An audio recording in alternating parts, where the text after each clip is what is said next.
Assalamualaikum warahmatullahi wabarakatuh. Perkenalkan, nama saya Bambang Desuri dengan NIM 22579 Sini saya akan menjelaskan materi saya tentang pemikiran klasik dalam pembangunan ekonomi. Yang pertama adalah pemikiran klasik. Ekonomi klasik secara umum dianggap sebagai aliran modern pertama dalam sejarah. Pemikiran ekonomi,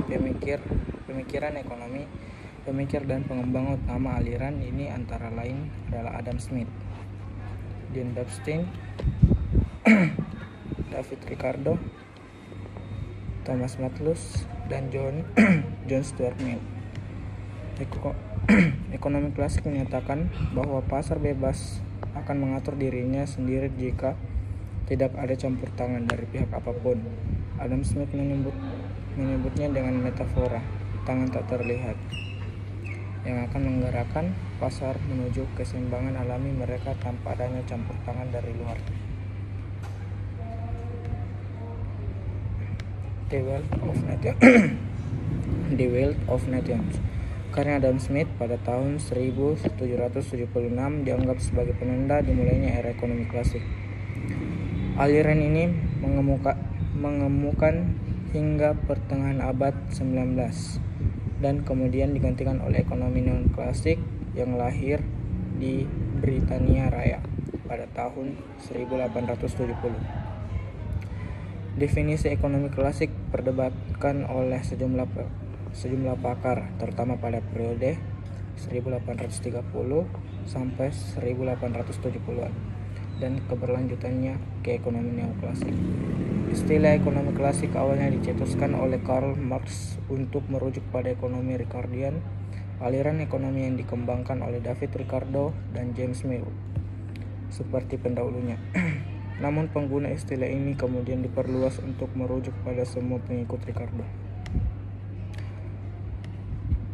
Tidak seperti ekonomi Keynesian, ekonomi klasik menekankan pada penerapan harga fleksibel baik dari segi upah ataupun barang. Penekankan lainnya terhadap pada hukum Say. Penawaran menciptakan permintaan sendiri, artinya produksi agregat akan menghasilkan pendapatan yang cukup untuk membiayai semua pengeluaran yang dihasilkan, berbeda dengan Keynes yang menyatakan bahwa harus ada penghematan pengeluaran uang dan pemakaian instrumen pembiayaan lainnya untuk membiayai pengeluaran dan menutupi biaya produksi. Postulat lainnya yang ditekankan oleh ekonomi klasik adalah keseimbangan antara tabungan dan investasi, dengan asumsi bahwa suku bunga fleksibel akan selalu menjaga equilibrium. Dan yang kedua adalah pemikiran ekonomi dalam pembangunan ekonomi. Konsep dan teori dalam pemikiran ekonomi yang terkait dengan pembangunan ekonomi. Yang pertama, pembangunan berkelanjutan. Ini adalah konsep yang menekankan pertumbuhan ekonomi yang dapat dipertahankan dalam jangka panjang tanpa merusak lingkungan atau pengorbanan kebutuhan generasi masa depan. Ini melibatkan pengembangan sumber daya secara bijak, perlindungan lingkungan, dan pemerataan manfaat ekonomi.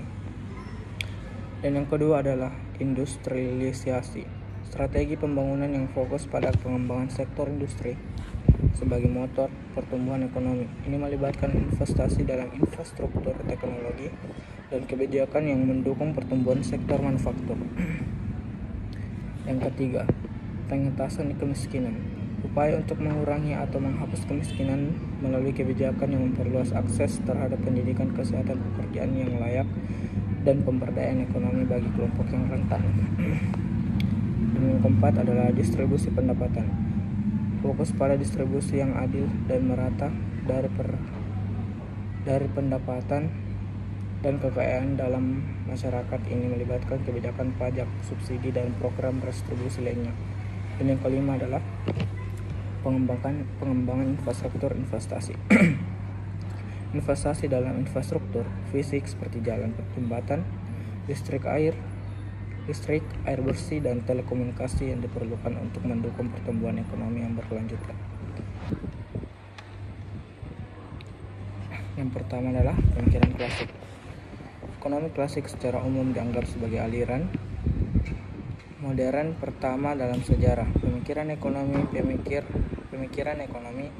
Pemikir dan pengembang utama aliran ini antara lain adalah Adam Smith, Dean Bernstein,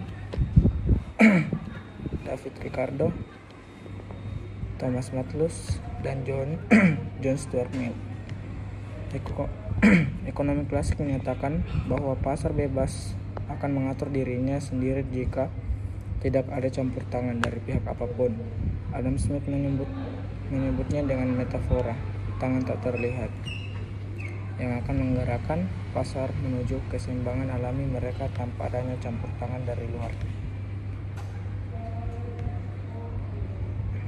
The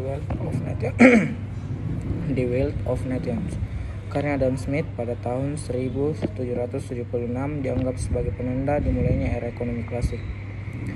Aliran ini mengemukan hingga pertengahan abad 19 dan kemudian digantikan oleh ekonomi non-klasik yang lahir di Britania Raya pada tahun 1870. Definisi ekonomi klasik diperdebatkan oleh sejumlah pakar, terutama pada periode 1830 sampai 1870-an dan keberlanjutannya ke ekonomi neoklasik. Istilah ekonomi klasik awalnya dicetuskan oleh Karl Marx untuk merujuk pada ekonomi Ricardian, aliran ekonomi yang dikembangkan oleh David Ricardo dan James Mill seperti pendahulunya. Namun pengguna istilah ini kemudian diperluas untuk merujuk pada semua pengikut Ricardo.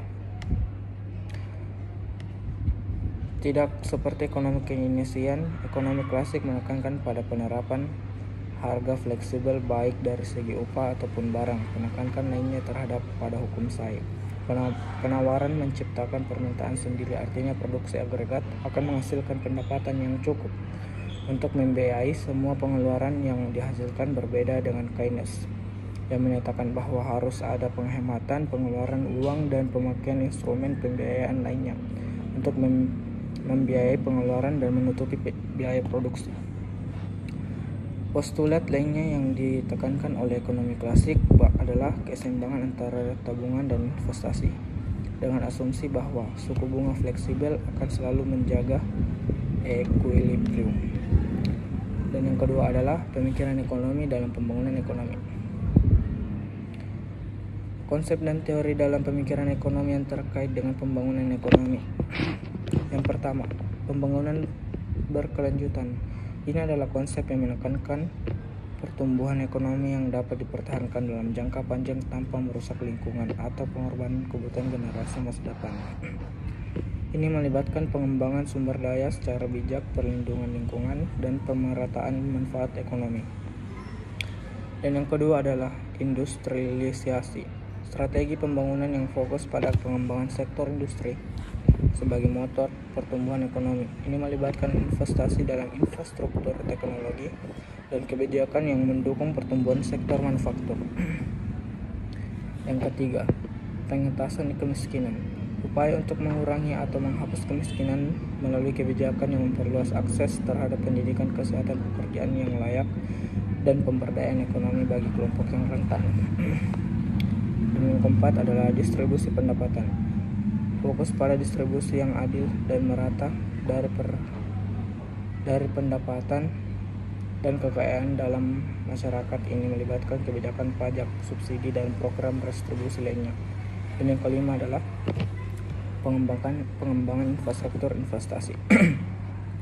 Investasi dalam infrastruktur fisik seperti jalan, jembatan, listrik, air bersih, dan telekomunikasi yang diperlukan untuk mendukung pertumbuhan ekonomi yang berkelanjutan.